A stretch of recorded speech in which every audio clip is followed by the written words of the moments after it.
and I say something that popped in my head. I was like, Asher, sometimes the thing is not working for you, it's working on you, right? And I gotta understand. So when I was doing like all my lives, like I'll tell you like around March or something, February, March, I started. I was on this one challenge, and the guy was like, "You should go live every day for a year or something, or for 30 days, for 90 days, 60 days, whatever." I was thinking all year for myself because I was trying to do the extra, right? But it was like go live for 30 days or 60 days, whatever, and see what he does for you. I was like, interesting. So I started going live, and first I didn't know if it was working or not, right? But I know what it was doing. It was working on me, right? I don't know if it was working for me, but I know it was working on me because what happened is I got real comfortable with just talking and sharing and interviewing people and having a conversation, and I start being able to like start putting in my arsenal these stories I want to use to make points, or these similes, analogies, parables, metaphors I want to put together, and all this way of capturing, complicated data into simplified version of kind of tell it.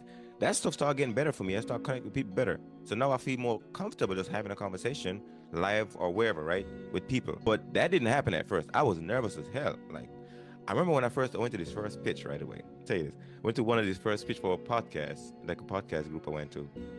And it was like, actually, you gotta like give a pitch to be in a podcast. And I remember my pitch. I remember the pitch. It was very deep, but I was too nervous to kind of bring it out. But it was this.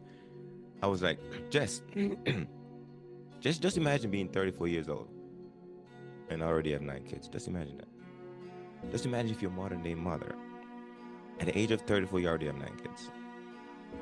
Well, at the age of 34, my mother already have 9 kids. I'm like, just imagine being a modern day father, right? With 9 kids without a formal education. Well, guess what? That's my dad growing up. He didn't have a formal education because he lost both his parents by the age of 10. So my dad didn't go to school. He didn't get to finish school because his parents disappeared on him. There was no resource for him to go to school. So now he had to hustle and work his way up without an education. So my dad decided to get into farming. Like you don't need too much education to farm. You just need to read the land, read the solar system, whatever, right? So my dad was able to do that, and he was able to be a successful farmer because he was able to put his back to work and his brain to work. Like farming is very simple, right? If you can figure it out. And so my mom and my dad combined together. They both of them raised 9 kids, right, together, right, with their skill set. And just thinking back at their story, their journey, I'm like, I have no excuse, Jess. Why I can't be great? None, right? A man that without a formal education made it happen. A woman that had 9 kids by the age of 34 made it happen.